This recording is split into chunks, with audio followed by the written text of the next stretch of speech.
This is K-Town.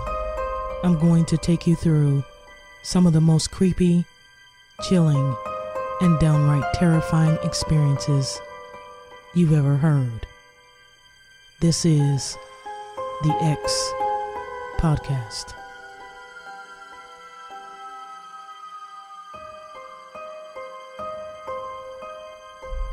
All right, thank you for joining me. I'm your host, K-Town, and before we get into tonight's edition, I want to take a moment to address all those that support this show, and for the tons of email I've been getting expressing your love for what I produce for you every week. That's very kind of you, and I really love reading those. Please keep those coming. If you take a moment to post a 5-star rating and review about how much you love this show on iTunes, your name will be put into a pot for a chance to win one of our awesome t-shirts. Now, for my Android users, you can post your rating and review on our Facebook page. Just search for the X Podcast. It should pop right up. Also, if you have a show idea, please feel free to reach out to me from the website. Just go to www.thepodcast.com. So even though the name of the show is The X Podcast, I couldn't get that web address, but that's okay. So just go to www.thepodcast.com. Again, thank you so very much, and let's get on with the show.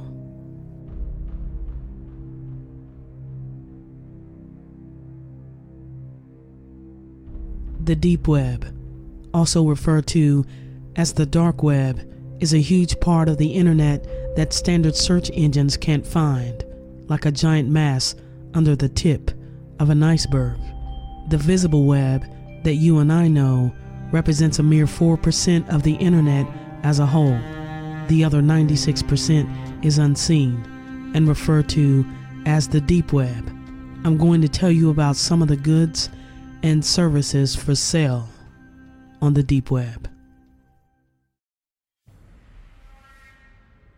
Originally developed by the U.S. government for classified information exchange, the dark web has become an unregulated marketplace where anyone can buy just about anything as long as they can download the right software and have bitcoins to spare. What's on the dark web? A lot of it is simply archival or inaccessible corporate intranets, but it's also got a lot of other stuff. Anything and everything the man doesn't want you to have. Drugs, guns, hardcore pornography, hideously unspeakable videos. Seriously, don't watch any video on the deep web. Hacked credit cards, industrial equipment, and random weird stuff all compete for space and bitcoins in this giant online bazaar. It's like eBay crossed with a terrorist arms expo crossed with your worst nightmares. Please note that the deep web is at best a murky area in terms of legality. You probably don't want to access any of the websites where any of this stuff can be bought. This list saves you the trouble, taking you on a guided tour of the strange and surprising things for sale on many black markets on the dark web. Here is a sampling of the weird and sometimes horrifying things you can buy. Ricin, a 20-year-old Florida man, was sent to prison for 9 years for making the deadly poison ricin and selling it on a deep website called Black Market Reloaded. Anything some guy can make with his 3D printer. Business Insider found a guy selling the services of his 3D printer, making everything from guns to credit card skimmers. Sounds legit, right? Child spirits. I'm not kidding. Apparently ghosts and spirits of deceased children can be bought on the deep web. How does one put a dollar value or a Bitcoin value on the souls of dead children? Plastic explosives. A writer for Sabotage Times walked readers through how he found and chatted with a deep web operator claiming to have access to large quantities of C4 plastic explosives. Is it real? Who knows? But let's hope it's not. Stolen Social Security numbers. According to Business Insider, a site on the dark website called Black Bank offers fresh Social Security numbers with credit scores above 750, but they don't charge for shipping. So that's nice. Powerful drugs. Drugs are to the deep web what pancakes are to IHOP. Despite the closing of Silk Road, one of the deep web's major drug markets, you can still buy raw opium, 99% cocaine, black tar heroin, ecstasy, and painkillers. It generates massive Bitcoin profits and a lot of work for Afghan poppy growers. Fake college degrees. Buying a fake college degree online is pretty easy anyways, so it's a mystery why anyone would take to the dark web to buy one, even if it's from a high-class college. But they're out there, waiting for you to frame and put on your wall.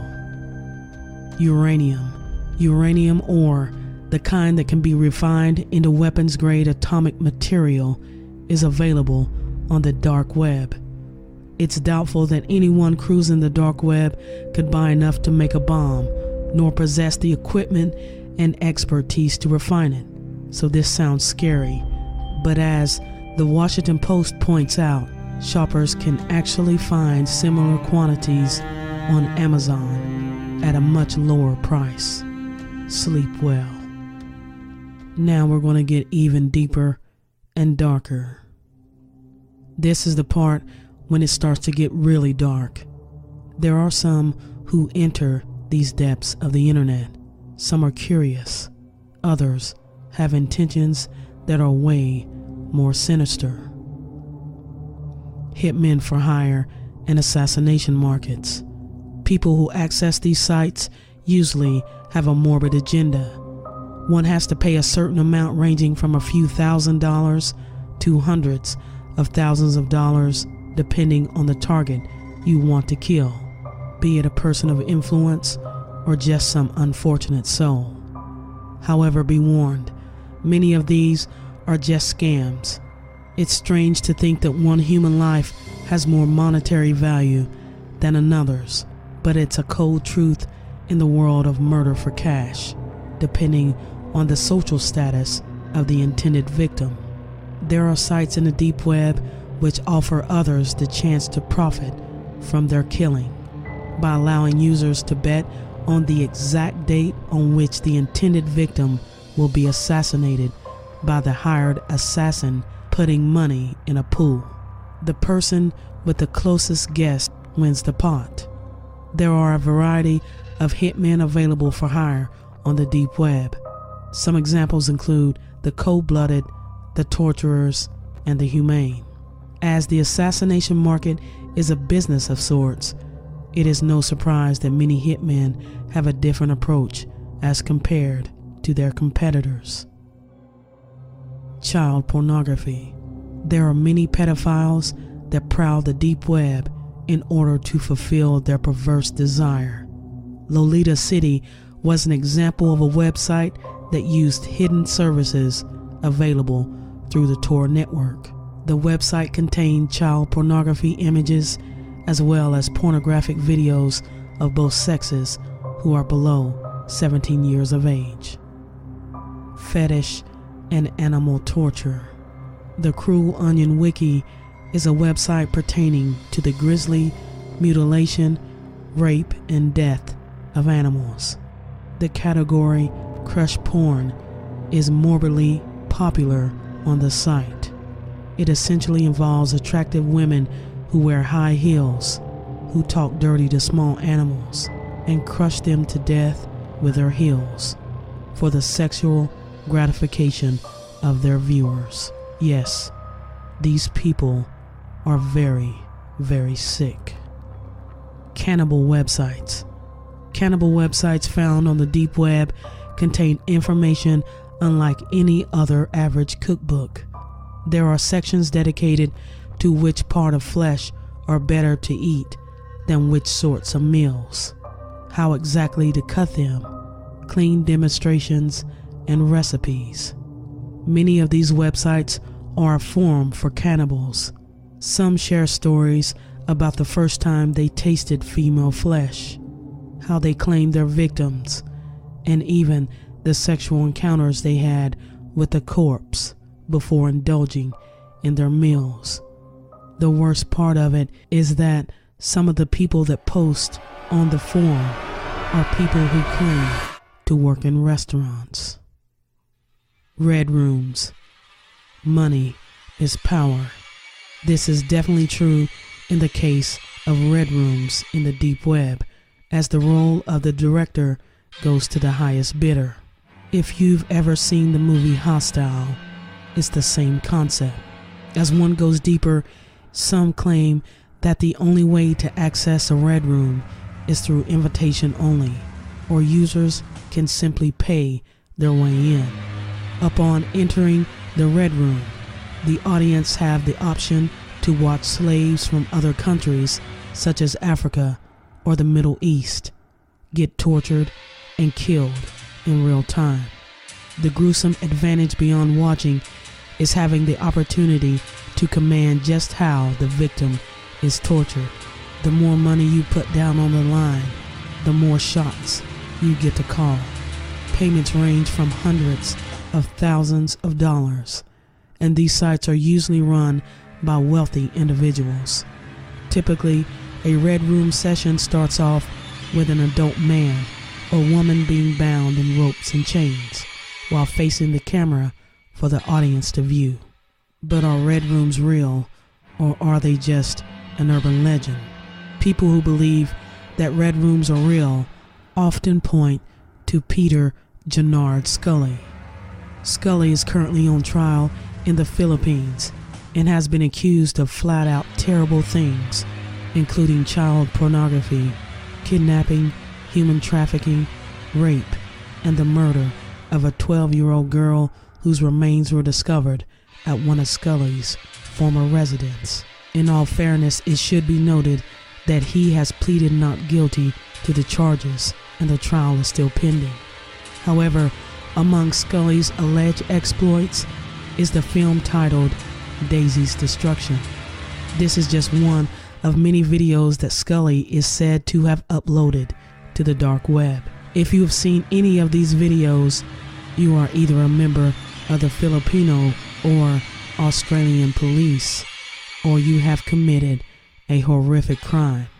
The contents of the video and the charges placed against Scully are supposedly so gruesome that the Philippines have actually considered bringing back the death penalty specifically for this case. I'll have more on Scully in just a moment. Next, we have human experiments. There is said to be content about human experimentation on the deep web. These human experiments usually consisted of an underground team of doctors and assistants who conducted sadistic, Nazi-inspired medical experiments on homeless people. Each patient is kidnapped and placed in a separate warehouse where doctors perform gruesome tests. Some of these examples include injecting diseases into the individuals to observe the results, experimenting on pregnant women and fetuses, inflicting pain on the patient until death, and exposing some patients to radiation poisoning. Once the patient succumbs to the inhumane experiments, the bodies are disposed into dumpsters of meat chops so as to avoid any form of suspicion. The human experiment site was taken down in 2011. However, it is unknown if the medical team has continued the documentation of their experiments online. And last but not least, snuff films. Snuff films are some of the most unbelievably disturbing videos ever to surface. Remember the sicko Peter Gennard Scully that I mentioned earlier? This is some of his sick doings. One such example of a snuff film produced by No Limits Fund would be Defu Love. D-A-F-U Love. It's one of the most notorious snuff films to ever be created. I will give you some of the plot. The film begins with two men drinking at a table located in a rundown house. The cameraman leaves the house and makes his way to the house in the backyard, where he does something very shameful to a young girl. The child is unable to move from her spot and cooperates with the man's actions. Two women eventually come into the shot where they are seen holding two large bags.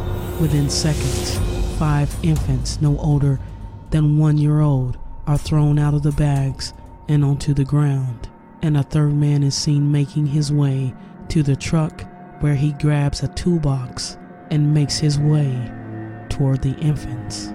Defu Love has been distributed around the deep web for thousands of dollars and resulted in numerous downloads. I am warning you, don't watch this. In conclusion, the deep web is a place where you can get just about every forbidden thing known to man, and where the deeply disturbed make their home to commit unspeakable acts of violence. Those that dare venture down these depths to witness these cesspools of evil for themselves risk being traumatized by what they find. They say ignorance is bliss, and in this case, it's unquestionable. I will have more of these chilling tales for you next week. Don't forget to subscribe and review the show on iTunes. This is the X Podcast.